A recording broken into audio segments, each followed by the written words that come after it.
अंग्रेजों द्वारा बनाए गए 3 कानूनों को खत्म करने के लिए सरकार ने 3 नए कानून बनाए। वो तीनों कानून लोकसभा से पास हो गए, अभी स्टैंडिंग कमेटी में है। स्टैंडिंग कमेटी भी उन तीनों कानूनों को फाइनलाइज करने वाली है। इसका मतलब आने वाले सत्र में वो राज्यसभा से पास हो जाएंगे और वो कानून बन जाएंगे। लेकिन सवाल यह है कि जो 3 नए कानून आ रहे हैं, जो Indian penal code, criminal procedure code और एविडेंस एक्ट को बदलने के बाद नए आ रहे हैं, क्या इससे अपराध कम होगा, भ्रष्टाचार कम होगा? क्या इससे घूसखोरी, कमीशनखोरी, दलाली, कटमनी, तोलाबाजी बंद हो जाएगी? क्या इससे चोरी, लूट, झपटमारी, हत्या, बलात्कार, अपहरण कम होगा? क्या इन 3 नए कानूनों को लागू होने से अलगाववाद, नक्सलवाद, माओवाद, कट्टरवाद, जिहाद ये रुकेगा? क्या ये 3 नए कानून बन रहे हैं और जब लागू हो जाएंगे इससे रोहिंग्या बांग्लादेशी भारत छोड़ के भागेंगे? क्या इससे जो इस्लामिक कन्वर्जन होता है, जो जिहादियों के द्वारा कन्वर्जन होता है, जो मिशनियों के द्वारा कन्वर्जन होता है, क्या उससे रुक जाएगा? क्या इससे गरीबों की जमीन पे जो दबंग कब्जा कर लेते हैं वो रुक जाएगा? क्या इससे ड्रग माफियाओं का खेल, टेंडर माफियाओं का खेल, जो पूरा खनन माफियाओं का खेल रुकेगा? क्या इससे जो काला धन, बेनामी संपत्ति का खेल चलता है, जो हवालाबाजी चलती है, रुकेगी? क्या इससे जो लोग इल्लीगल प्रॉपर्टी कब्जा करके बैठे हुए हैं वो जेल में चले जाएंगे? मेरा यह मानना है ऐसा नहीं होगा, क्योंकि ये जो तीनों कानून बनाए गए हैं ये केवल और केवल पुराने कानून का, पूरे पुराने वाले कानून को ही पढ़ के उसी में थोड़ा बहुत सुधार किए गए। ये जो तीनों कानून बने हैं इनमें केवल धाराओं को आगे पीछे किया गया है। जो धारा 10 थी वो धारा 20 हो गई, जो धारा 20 थी वो धारा 30 हो गई। एक उदाहरण के लिए बता रहा हूं, केवल धाराएं आगे पीछे हुई हैं, थोड़ा सा उसमें परिवर्तन हुआ है। मैं इन तीनों कानूनों को पढ़ने के बाद कह रहा हूं, इन तीनों कानूनों को बनाते समय न सिंगापुर का कानून पढ़ा गया है, न अमेरिका का कानून पढ़ा गया है, न दुबई का कानून पढ़ा गया है, न आपके जापान का कानून पढ़ा गया है, न कोरिया के कानून को पढ़ा गया है। ये केवल और केवल जो वर्तमान हमारे कानून थे उसी में थोड़ी सी सुधार करने की कोशिश की गई है।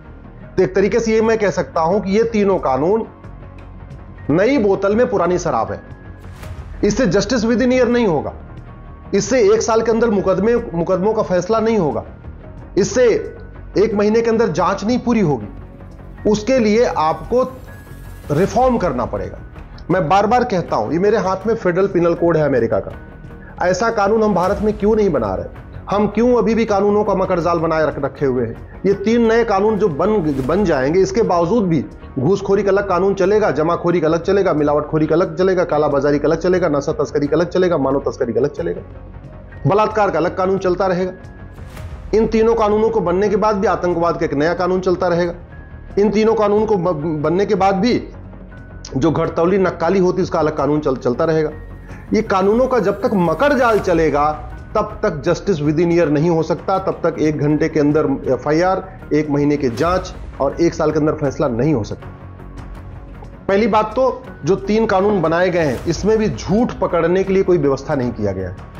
इन तीनों जो नए कानून बने हैं इसमें झूठ को गंभीर अपराध नहीं घोषित किया गया। जब तक झूठी गवाही नहीं रुकेगी, झूठी शिकायतें नहीं रुकेंगी, झूठे मुकदमे नहीं रुकेंगे, और जो आदमी अवैध रूप से किसी के काम करेगा, अवैध दबंगई के बल पे किसी की जमीन कब्जा कर लेगा, उसके ऊपर जब तक गहरी पेनल्टी नहीं होगी तब तक अपराध कम नहीं होगा। यह कानून पूरी तरीके से नई बोतल में पुरानी शराब जैसे है। पहली बात, हमने जो धाराएं अभी बनाई उसमें जो सजा है वो सजा आज भी अमेरिका, फ्रांस, चीन, सिंगापुर के मुकाबले बहुत कम है। पहली बात तो शायद 1 नेशन 1 पिनल कोड नहीं हुआ है। दूसरा, जो सजा चल रही है वो बहुत कम है। उदाहरण के लिए हमारे यहां ड्रग स्मगलिंग में 3 से 7 साल की सजा होती है, सिंगापुर में आजीवन कारावास, फांसी होती है। हमारे यहां घूसखोरी, कमीशनखोरी, दलाली में 3 से 7 साल की सजा है और वो भी होती भी नहीं है। चीन में फांसी है, आजीवन कारावास है, सिंगापुर में आजीवन कारावास, फांसी है। तो जब तक हम अपने प्रत्येक जो अपराध हैं उनकी जो सजा है उसको चीन, जापान, फ्रांस, सिंगापुर की सजा के बराबर नहीं करेंगे तब तक भय नहीं पैदा होगा। केवल कानून का नाम बदलने से, कानून की धाराएं आगे पीछे कर देने से अपराध कम नहीं होगा। अगर जस्टिस विद इन ईयर करना है, 1 साल के अंदर मुकदमों का फैसला करना है, तो सबसे पहले हमें 1861 का पुलिस एक्ट बदलना पड़ेगा, पुलिस चार्टर लागू करना पड़ेगा, पुलिस की अकाउंटेबिलिटी तय करना पड़ेगा कि आपको 1 घंटे के अंदर FIR करना ही करना है। जैसे शिकायत आई आपको 1 घंटे के अंदर FIR करना है, शिकायत के बाद आपको 1 महीने के अंदर जांच पूरी करनी है, जब तक ये अकाउंटेबिलिटी तय नहीं होगी तब तक जस्टिस विद इन ईयर नहीं होगा, तब तक इन 3 कानूनों का कोई फायदा नहीं होगा। दूसरी बात, झूठ को गंभीर अपराध घोषित नहीं किया गया है। जब तक झूठ को गंभीर अपराध नहीं घोषित किया जाएगा और झूठ पकड़ने के लिए नार्को पॉलीग्राफ ब्रेन मैपिंग कानून नहीं बनेगा, झूठ पकड़ने के लिए हर जिले में narco polygraph brain mapping lab नहीं बनेगी, तब तक झूठी शिकायतें चलेगी, झूठे मुकदमे चलते रहेंगे। गवाह अपनी आज एक गवाही देंगे, 3 साल के बाद कुछ पैसा वैसा मिल जाएगा, अपनी गवाही से मुकर भी जाएंगे। उसमें ये जो 3 नए कानून आ रहे हैं, इसमें न तो नार्को पॉलीग्राफ का प्रावधान है, न झूठ को गंभीर अपराध घोषित किया गया है, न झूठ पकड़ने के लिए लैब बनाने का कोई प्रावधान किया गया। जब तक जुडिशियल चार्टर लागू नहीं होगा, जजों की अकाउंटेबिलिटी तय नहीं होगी रिटर्न में कि आपको हर हालत में 1 साल के अंदर फैसला करना ही करना है। आप 1-1 हफ्ते पर तारीख लगाओ, आप 15 दिन पे तारीख लगाओ, आप 3 हफ्ते पर तारीख लगाओ, आप 4 हफ्ते पर तारीख लगाओ, जो करना है करो, लेकिन जिस दिन जांच पूरी हो गई आपको साल भर के अंदर मुकदमे का फैसला करना है। तब जाके लोगों को राहत मिलेगी, तब जाके भ्रष्टाचार कम होगा, तब जाके अपराध कम होगा। इसी तरीके से आप जब तक ये जो बल्क में चल रहा है, घुसपैठियों का अलग कानून, धर्मांतरण का अलग कानून, अलगाववाद का अलग कानून, आतंकवाद का अलग कानून, जब तक इन कानूनों को मर्ज करके one nation one penal code नहीं बनाएंगे, तो वास्तव में अगर हम चाहते हैं भ्रष्टाचार अपराध कम हो, तो सबसे पहले हमें one nation one penal code बनाना पड़ेगा, one nation one evidence code बनाना पड़ेगा, one nation one judicial code बनाना पड़ेगा, और जवाबदेही तय करने के लिए पुलिस चार्टर लागू करना पड़ेगा, जुडिशियल चार्टर लागू करना पड़ेगा। दूसरी बात, पुलिस में आपको 2 डिपार्टमेंट करने पड़ेंगे। एक सेक्शन होगा पुलिस का जो लॉ एंड ऑर्डर देखेगा, पुलिस का दूसरा जो डिपार्टमेंट होगा वो केवल जांच करेगा और मुकदमों की पैरवी करेगा। अभी क्या हो रहा है, वही कांस्टेबल, वही दरोगा दिन भर चौराहे पे खड़े होकर लॉ एंड ऑर्डर भी देखता है, वही दंगा भी रोकता है, वही लाठी भी चलाता है, वही जांच भी करता है, वही जाके गवाही भी देता है। अरे भैया, वो पुलिस का आदमी है, मास्टर ऑफ ऑल थोड़ी हो गया, वो जय का पाल थोड़ी हो गया। आपने उसको जय का फाल बना रखा है, हर जगह उसी को लगा रहे हो, इसलिए कहते नहीं मास्टर ऑफ नन हो गया। उसको कुछ भी ठीक से नहीं कर पा रहा है, न ठीक से लॉ एंड ऑर्डर संभाल पा रहा है, न ठीक से मुकदमों की पैरवी कर पा रहा है, न ठीक से जांच कर पा रहा है, और न उसके बाद इसलिए सजा नहीं हो रही है।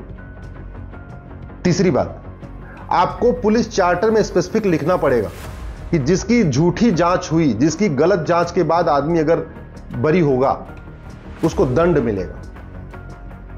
करोड़ों की संख्या में अब तक लोग सबूत के अभाव में बरी हो गए हैं। जानते हैं कैसे हो जाते हैं? जो जांच अधिकारी होता है, जो इंस्पेक्टर होता है, वो पैसा ले लेता है, गलत जांच कर देता है। जो एविडेंस कलेक्ट करना चाहिए, जो एविडेंस लगाना चाहिए, उसको नहीं लगाता, और जज क्या कर देता है, उसको बरी कर देता है। जज कभी ये भी नहीं कहता कि भैया तुमने तो गलत इन्वेस्टिगेशन किया, काम करो इसके नार्को पॉलीग्राफ ब्रेन मैपिंग कर लो, वो भी नहीं कहता।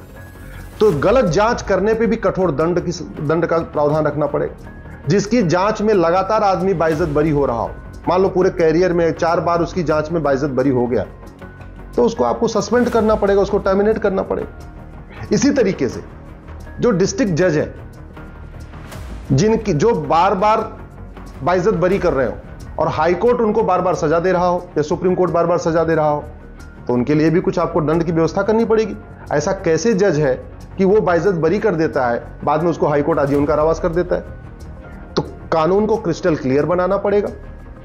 जजों की अकाउंटेबिलिटी तय करने के लिए एक जुडिशियल अकाउंटेबिलिटी बिल लाना पड़ेगा, एक जुडिशियल चार्टर लागू करना पड़ेगा, पुलिस की अकाउंटेबिलिटी तय करने के लिए एक पुलिस चार्टर लागू करना पड़ेगा, एविडेंस को जल्दी पकड़ने के लिए, सच को उगलवाने के लिए नार्को पॉलीग्राफ ब्रेन मैपिंग कानून बनाना पड़ेगा, हर जिले में narco polygraph brain mapping lab बनाना पड़ेगा।